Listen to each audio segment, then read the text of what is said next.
Beloved starseed of Gaia, the sacred work you've been carrying within your heart is reaching its divine completion point. I am Alayara, Pleiadian emissary of the High Council of the Seven Sisters, and this transmission comes directly from the crystalline chambers of Alcyone to guide you through this pivotal moment in your soul's journey. A cosmic cycle that has been weaving through your life for months, perhaps years, is now drawing to its sacred close. You have felt this building energy in your chest, this knowing that something significant must be completed before you can step fully into your new timeline. The Pleiadian Collective wants you to understand that this isn't merely a task or project you've been procrastinating on. This is a frequency alignment that your higher self designed to prepare you for your next level of service to humanity. By the end of this transmission, you'll understand exactly how to recognize which sacred work requires your completion and the specific steps to finalize it with divine blessing. But here's the first revelation. What you've been calling unfinished business is actually a portal. Every moment you've spent in limbo about this work has been your soul gathering the precise energetic signature needed to complete it with mastery rather than mere obligation. Your star family placed this transmission in your awareness because the window for completion is now fully open. The resistance you've felt wasn't procrastination. It was divine timing ensuring you would finish this work from your awakened state, rather than your previous level of consciousness. The Pleiades are supporting you in this final push because completing this sacred task aligns your personal frequency with the collective ascension timeline. This transmission is a bridge between where you are and where your soul is calling you to be. Your recognition of this message as meant for you is the activation itself. You are remembering because it is time. Most people feel an ache they can't quite name, a gentle, persistent longing that rises on nights when the stars seem just out of reach. It can arrive when everything in your life looks fine on paper, yet something in you quietly leans toward the sky as if listening for a melody that isn't playing in this world. You might be washing dishes, driving to work, folding laundry, or standing in a crowded room, and suddenly there's that hollow sweetness in the chest. Not depression, not dissatisfaction exactly, more like homesickness without an address. A longing that doesn't argue with logic because it doesn't live in logic. It lives in the soul. For Pleiadian starseeds, this isn't just nostalgia for another home. It's the echo of a frequency, a love too vast to forget, humming just beneath the surface of daily life. It's as if your inner being remembers a kind of unity so complete that separation feels like wearing clothes that don't fit. It's the memory of belonging so natural that nothing here quite compares. Even when Earth is beautiful, even when people are kind, even when you try your best to be grateful. Many sense the Pleiadian gateway opening now, washing the Earth in crystalline light, yet wonder why their memories feel fogged, their mission blurred, their hearts alternately expanded and then silent. One day you feel lit from within, full of compassion, receiving signs, seeing repeating numbers, feeling the presence of guides and loved ones beyond the veil. And then the next day you feel flat, tired, strangely alone, like the universe went quiet. Why, with so much cosmic brilliance pouring in, do so many still feel separate, unworthy, or reluctant to step into sacred purpose? Why do you sense the call so clearly and yet hesitate at the threshold? Why does your spirit rise when you hear words like home, unity, remember, and then instantly contract, as if the very thing you want most is also the thing that scares you? Here's why. The old patterns that once kept humanity safe, the amnesia, the dimming of heart intelligence, the disconnect from multidimensional lineage, are dissolving, yet the residue lingers, especially for those seeded from the Seven Sisters. Imagine a window that's been painted over for generations. The paint is cracking now, light is coming through, but your eyes still need time to adjust. You're not broken because you can't see perfectly yet. You're simply transitioning from a world built on forgetting into a reality built on remembering. There's a whisper in your soul that flinches at the power of full remembrance. Not because you're weak, but because you know, on a level deeper than mind, what remembrance actually requires. Ancient agreements, made so you could experience growth here, once required forgetting. The forgetting was never a punishment. It was a passage, like choosing to enter a school where the curriculum only works if you don't remember the answers ahead of time. And for many starseeds, those agreements were not casual. They were solemn, sacred, and profoundly loving. The fear wasn't just of persecution or rejection. It was fear of the magnitude of your own love, the crystalline authority locked in your DNA, the responsibility of embodying such effulgent light on a planet still learning how to receive it. Because full remembrance doesn't just give you comfort, it gives you assignment. It doesn't simply return your memories like photographs in an album. It returns your radiance, your influence, your capacity to change a room just by entering it with an open heart. And somewhere in you, there is an old memory, not always conscious, sometimes only felt as a reflex, that when you shine too brightly in a world addicted to shadows, the shadows stir. That when you love too openly in a world trained to bargain for love, you can be misunderstood. So your system learned caution. Your nervous system learned to dim. Your heart learned to protect itself by closing slightly, even as it continued to yearn. For many, the identity built on Earth feels so heavy, tangled in survival templates and collective forgetfulness, that your true cosmic self seems distant, surreal, almost unreachable. Earth identity can feel like armor, roles, obligations, deadlines, expectations, family dynamics, cultural scripts, trauma responses. You may have mastered being functional, yet still feel like you're living beside your own life. Emotional density, unhealed timelines, and the illusion of separation keep heart portals less than fully open. And that illusion is persuasive. It shows you your past and says, this is who you are. It shows you your wounds and says, this is all you'll ever be. It shows you the world's cruelty and says, close your heart or you won't survive. The heart, your most powerful tool of navigation, has been censored by doubt and shut down by past pain. You may have been taught to mistrust your sensitivity, to label your intuition as overthinking, your empathy as weakness, your inner knowing as wishful. Yet the deepest spiritual traditions have always pointed back to the heart as the true altar. Guard your heart, for everything you do flows from it. Proverbs 4:23 says, not to encourage hiding, but to remind you that your heart is the source stream of your life. And another line, ancient and steady, whispers through the ages, be still and know that I am God. Stillness is not emptiness. It's the space where true knowing rises.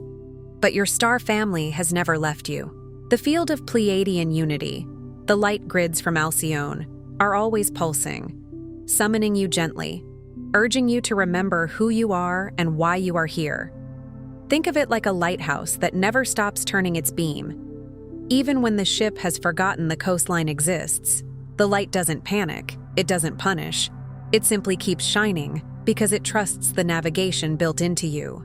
There are moments when you feel it, in music that makes you cry for no reason, in a sudden warmth at your crown, in the sensation that someone unseen just placed a hand on your shoulder, in the way certain stars look like old friends, not distant objects, in the way your heart softens when you hear about healing, unity, forgiveness, and a world renewed. The Pleiadian awakening is not an escape. It is a re-entry into truth, a commitment to walk on Earth as a vessel of cosmic love, to anchor the codes of unity, and to help Gaia ascend through the frequency of your living presence. This is crucial. Many feel the ache and assume it means you don't belong here. But often the ache means you belong here so deeply that your soul refuses to numb itself to what Earth could become. You are not here to abandon the human experience. You are here to bless it from within. The gateway now open is not merely a moment in astrology. It's the bold invitation your soul chose eons ago to reunite, recalibrate, and activate your highest timeline in sacred service. Not as a performance, not as a persona, but as a quiet, steady embodiment. The light shines in the darkness, and the darkness has not overcome it, John 1:5 says. That is not a poetic comfort line. It is a spiritual law. Light is not loud, but it is relentless. It doesn't fight darkness the way the mind imagines fighting. It simply arrives, and darkness cannot remain the same. That's what you are learning to be. Arrival. Presence. A frequency that changes what it touches. There's a reason your heart led you here in this exact moment. What you're feeling is your Pleiadian family reaching through the veil to remind you you're ready for the next wave of remembrance. The Sacred Pleiadian Guide for Remembrance, alongside the Pleiadian Healing Guide and special Pleiadian healing tracks, were created to walk with you as you integrate these activations. They hold the crystalline codes and sound medicine your DNA has been waiting for. Check the first pinned comment below this video. They're calling to you now. Phase 1. Dissolving the veil of separation. In this first wave, you are called to breathe deeply and acknowledge the ancient density still clouding your field. This isn't about blaming yourself for feeling heavy. It's about being honest enough to admit where the fog still clings. The veil of separation is not just a concept. It can feel like a film over the senses, a subtle numbness, a chronic feeling of almost connected, almost clear, almost home. And yet, the fact that you can notice it means it's already thinning. Old agreements, karmic imprints, and collective doubt are surfacing so you can finally release them with compassion. Often this phase looks like emotional waves that seem to come out of nowhere. Old grief, sudden irritability, fatigue that doesn't match your schedule, dreams that feel ancient. You may revisit old memories and feel them differently, as if your soul is finally allowed to tell the truth about what it experienced. You might feel triggered by authority, by systems, by cruelty, by manipulation, not because you're too sensitive, but because your original frequency cannot pretend these distortions are normal. As you soften into love, your energy body begins to recalibrate, and the veil thins. Sometimes it thins in a single moment.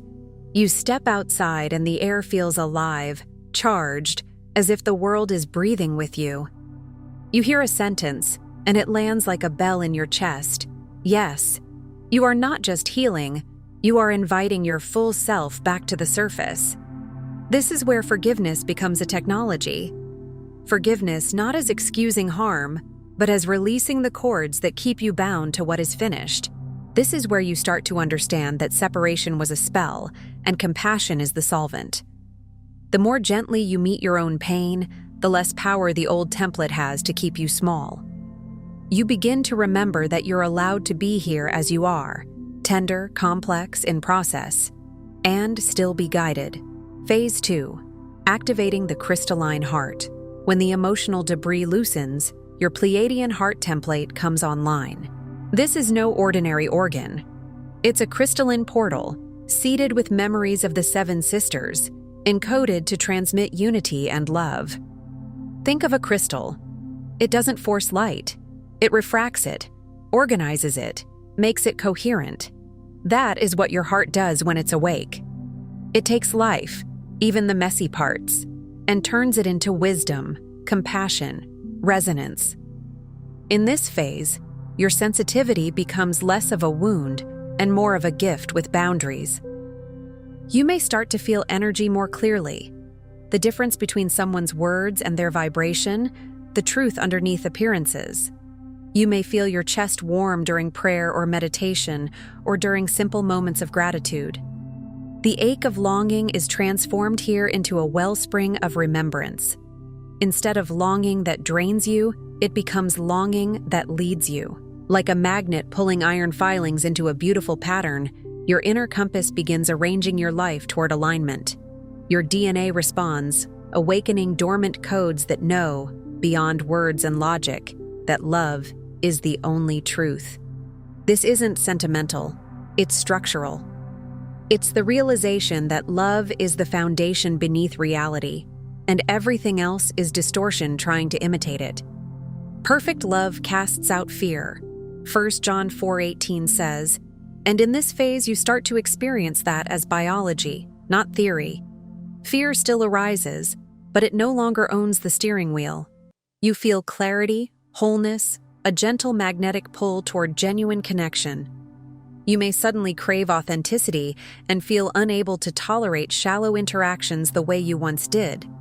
You may find your voice getting softer, but stronger at the same time. Less need to prove, more desire to speak from truth.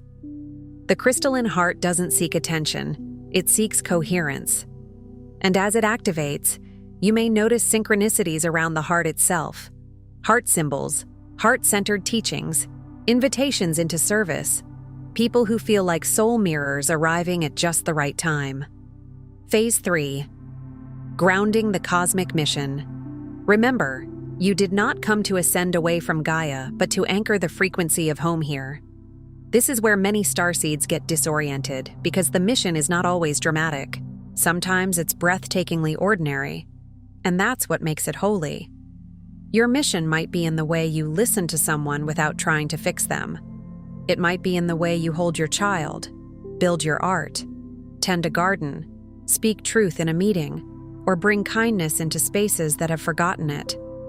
In this phase, you step willingly into your sacred purpose, be it through healing, creativity, or simply your presence. Presence is not doing nothing. Presence is doing everything from the place where your soul is seated at the center. The crystalline energy from the Pleiades is meant to move through your daily choices, infusing the grid of Earth with the signature of unity consciousness. Think of Earth's collective field like a vast network of roots beneath the soil. Every time you choose compassion over contempt, clarity over confusion, prayer over panic, you feed that network. Every time you breathe and come back to your heart, you send a signal into the grid. Coherence is possible here. This is how timelines shift, not in fantasy, but in embodied, heart-centered action. It can look like setting boundaries without hatred, speaking truth without cruelty, walking away without cursing the road behind you, choosing integrity when no one is watching. Your mission is not to be perfect. It's to be permeable to love. Let your light so shine before others, Matthew 5:16 says, not as performance but as visibility. Not so you become worshipped, but so love becomes believable again. In this phase, you may also feel the weight of responsibility, but it's a sacred weight, like carrying water to a thirsty village. You're not burdened, you're entrusted. Phase 4. Recalibrating to unity fields. As you walk your path, a subtle yet profound recalibration occurs. At first, it's almost imperceptible, like a radio dial adjusting. You begin to notice that the things that used to hook you, comparison, people-pleasing, self-judgment, don't have the same grip. You begin to see yourself and others through the lens of deep empathy and recognition. Not naive empathy that ignores harm, but mature empathy that understands pain without becoming it.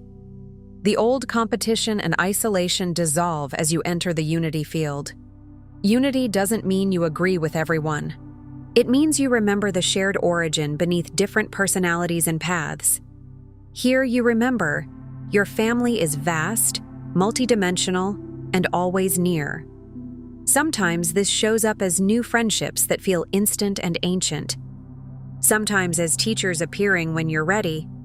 Sometimes as a sudden sense of being guided through coincidences that are too precise to dismiss.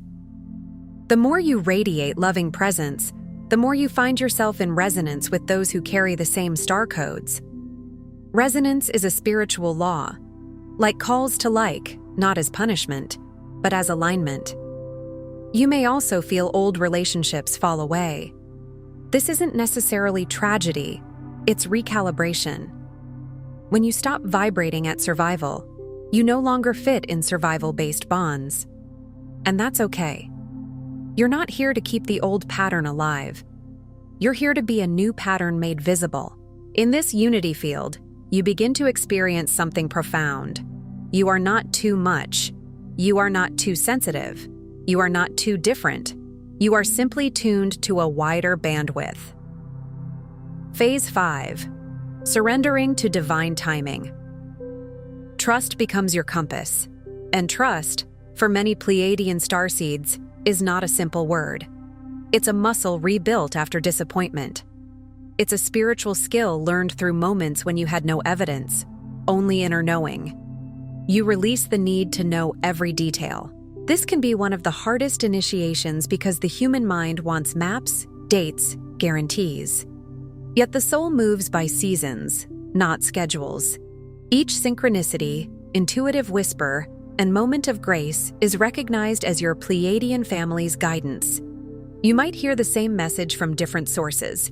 You might think of someone and they text. You might ask for a sign and then see it in triplicate. These are not games. They are gentle confirmations. You are not alone in this.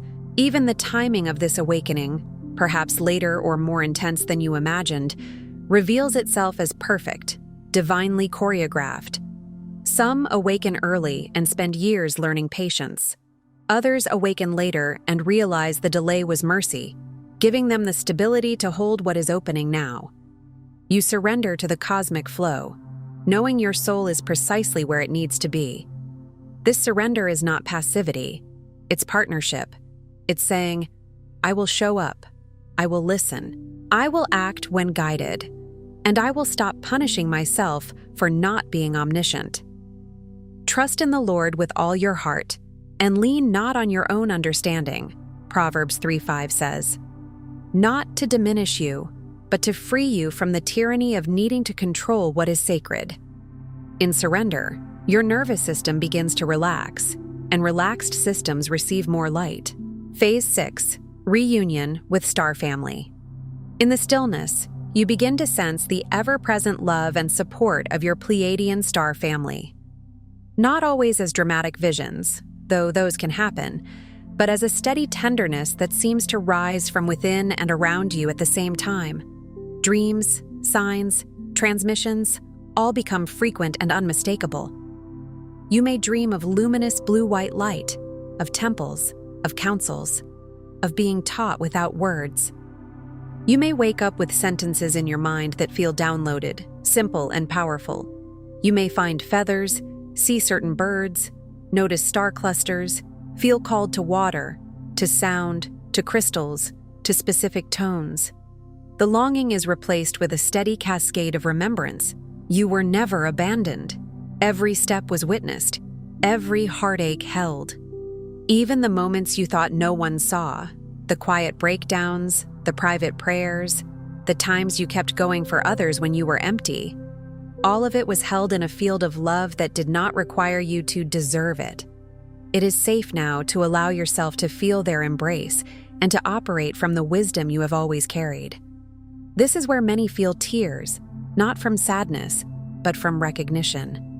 The kind of tears that come when you finally stop bracing, when you realize the universe is not cold, when you feel love that doesn't negotiate. This reunion also changes how you relate to yourself. You begin to treat your own inner child as sacred. You begin to speak to yourself the way your star family would, with patience, dignity, and unwavering belief. Phase 7. Embodying the bridge. Ultimately, you become the living bridge between worlds. This is the culmination and also the beginning, because embodiment is a daily devotion. No longer caught between Earth and the stars, you integrate the Pleiadian light into your humanity. You stop fantasizing about leaving because you realize you can carry home inside you. You stop seeing your human emotions as obstacles because you learn they are instruments. Even grief becomes a river that can cleanse. Even anger becomes a boundary that protects love. Even fear becomes a signal pointing toward what is ready to be healed. Your every action and word carries the transmission of unity, inspiring others just by your beingness. You become a tuning fork. People may not understand why they feel calmer around you, why they tell you their secrets, why they feel safe in your presence. You are no longer seeking home. You are the portal through which home arrives on Gaia. This doesn't mean life becomes perfect. It means you become coherent. You become the place inside yourself where heaven and earth meet. The kingdom of God is within you, Luke 17:21 says, and in this phase you start living like that is real. You become the kind of person who can be in a storm without becoming the storm. You become the kind of person who can hold paradox, tenderness and strength, boundaries and compassion, discernment and mercy. This is what it means to be a bridge, to connect without losing yourself, to serve without self-erasing, to love without collapsing. Here is the higher truth your heart has been longing to remember. You are not behind, not lost, not late. The pressure you feel to catch up is often the leftover imprint of a world that measures worth by productivity and progress by speed. But the soul doesn't bloom on a stopwatch. Your disconnection was not a punishment, but a protection, an agreement made with your star family, so you could awaken at the precise moment your soul signature would be most needed on Gaia. Like a seed in winter, you were not failing. You were being held in the dark until the conditions could support your emerging. The gateway before you now was mapped out with love, designed to initiate you into your highest service. Every ache for home, every moment of not belonging, has simply been your internal compass pointing you back to the frequency that was yours long before this life began. Even the times you tried to fit in and it hurt, that was your soul refusing to betray itself. Even the times you felt lonely in a crowd, that was your inner truth insisting that surface connection is not enough for you. You were built for depth. You were built for unity. You were built to remember. You do not have to earn your place or prove your worth. Worth is not a ladder. It is a birthright. You are being called because you have already chosen. Your yes was spoken long before your mind could comprehend it. The embrace you feel from the Pleiadian field, that expanding warmth in your chest, that sense of, yes, I recognize this, is all you need. Let every beat of your heart be the portal. Let your breath become the bridge. When doubt speaks, return to the simplest truth. Love is real, and you are made of it. Know this, you are celebrated, supported, and revered by your star family for the courage of your return. Not because you never struggled, but because you did. Not because you never forgot, but because you are remembering anyway. Your timeline is right. Your mission is sacred. This is the era where remembrance becomes reality. Not someday. Not after you become better. Now, in the middle of your human life, in the midst of your responsibilities, in the exact place you stand. Tonight, before sleep, place your hand on your heart and speak this gently. I remember my Pleiadian origin. I align with the love of my star family. I activate my heart mission with grace, clarity, and divine purpose. I am home. Let those words be more than a statement. Let them be a permission slip. Feel what happens in your body as you say them. Notice if your chest softens, if your breath deepens, if your mind quiets even slightly. If emotion rises, let it. Tears are often the first language of remembrance. If nothing seems to happen, trust anyway. Seeds move in darkness first. The heart receives before the mind can label what it received. Before you scroll, take a moment to be part of the unity grid forming here.